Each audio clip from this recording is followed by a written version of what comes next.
Munna Bhai. Munna Bhai thinks of me and Nina as those ears-held-in apology girls, like we're born to obey. He keeps us on a tight leash all day long. Do this, do that. Bring the book from upstairs. Turn the fan down a little. Give me 2 aspirin tablets. Tell Amy I'll have dinner in my room. And on and on. All day, the 2 of us dance around the whole house like puppets. But even then, whenever he looks at us, he's complaining to Amy. Amy, do these useless girls know anything besides eating random nonsense and snoring? I keep shouting, but nobody listens. There's a limit, for God's sake. And his worst habit, one that feels like pure poison to me, is what he does on the day we have to go somewhere, especially to see people. He won't let us sit for even a second. We have to get clothes ironed, pack the trunk with water, towels, soap, everything. Even with servants in the house, he'll make us polish the shoes. And when we, with our poor little faces, say, "Munna Bhai, take us along too," he'll glare and launch into a full lecture. Oh, for a movie, you girls start bubbling like a kettle, but when it's time to study, you act like you're dying. Why don't you do what I do, study till 1 at night? Why are you snoring all the time? Show me you can study till midnight, then see. If I don't take you to a movie after that, you can complain. Hearing that, we quietly press our ears and slip away, while Munna Bhai keeps muttering and starts his car. The wedding incident. Once, Munna Bhai's friend's elder brother was getting married. 3 days before, we timidly begged him to take us along. First, we got a lecture that felt 1,760 yards long. Then somehow he agreed, but on one condition. Whatever money you 2 misers have saved up so far, hand it all over to me. We have to take gifts for the bride and groom. In the excitement of going to a wedding, we swallowed our pride and placed our entire savings into his hands. Then the orders began. Nina had to oil his hair, and I had to massage his feet. I really wanted to squeeze his neck instead of his feet, but I crushed my desire, because going to a wedding was no small thing. The next morning, as soon as Malvi Shamsuddin's rooster crowed, someone shook my shoulder. I thought, what disaster has fallen now?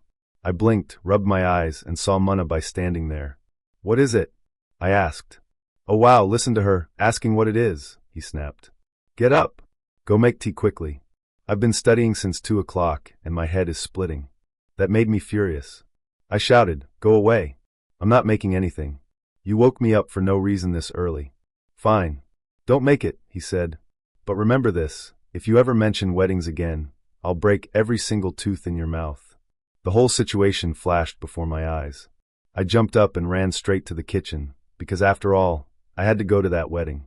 By afternoon, poor Nina had to wash Munna Bhai's dirty shirts, and by 6 in the evening we were still ironing them, my back aching like it would snap. Munna Bhai sat comfortably on a chair, reading his book. Those 3 days, there wasn't a task in the world that he didn't make us do. Going as ladies? On the wedding day, we started getting ready early. We ironed our frocks, washed our socks, polished the shoes, bought red ribbons, bathed, finished everything quickly. And by noon, when we put on our dear, pretty frocks, Munna Bhai created a scene. So you're going like little madams? Radio announces it again and again. Newspapers are tired of writing it. Live simply. Don't waste the nation's money on useless dressing up and makeup. But does anyone listen? If you want to go, wear your school clothes. Otherwise, sit at home. What could we do? We forced ourselves to swallow even this humiliation, put on plain white cotton school frocks, and went to the wedding house. When our car stopped at the groom's door, Munna Bhai's friend came running. Hello, Munna. You're so late, man. Munna Bhai smiled, looked at us, and said, Forgive me, Salim. I would have arrived earlier, but I got late because of them. Who are they? Salim asked. These are my maids, Munna Bhai said. Poor things do a lot of work. Today they wouldn't leave me alone, begging to come along, so I felt sorry and brought them. If you need any work done, tell me. Wow, you've kept some very stylish maids, Yar. Salim said in surprise. Imagine our condition at that moment. If you cut us, there wouldn't be blood in our bodies. My head spun. The ground felt like it was slipping under my feet. We never imagined Munna Bhai would disgrace us like that. But what could we do? Who listens to a sparrow's voice in a battlefield of drums? So we decided silence was safer. Salim left Munna Bhai in the drawing room and came to us, telling us to come with him. We had no choice. But when we saw where he was taking us, our souls nearly left our bodies. He led us to the servants' quarters, where dark-skinned maids in pink dupattas were walking around. We sat on a broken charpoy, cursing our own fate in our hearts. After a while, the whole house stirred. News spread that the wedding procession was leaving. Everyone got into cars, but for the servants there was a broken, battered truck that looked like it had just come back from carrying mud. I climbed in safely, but Nina's elbows got badly scraped. When we reached the bride's house, I thanked God, thinking we'd finally get something to eat. I hadn't eaten breakfast properly in the morning out of excitement, and now my stomach was practically reciting prayers out of hunger. A fat cook came forward with plates of food. The servants attacked like they'd eat the cook along with the food. Nina ran ahead, but got tangled in someone's legs and fell flat. I tried two, failed. So we sat to one side, waiting. Nina looked like she might cry, and my own eyes filled up. I thought, fine.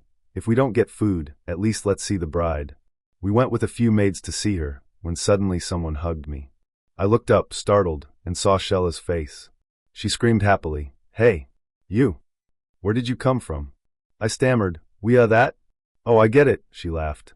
"You came with the wedding procession. Look, my sister is sitting here as the bride."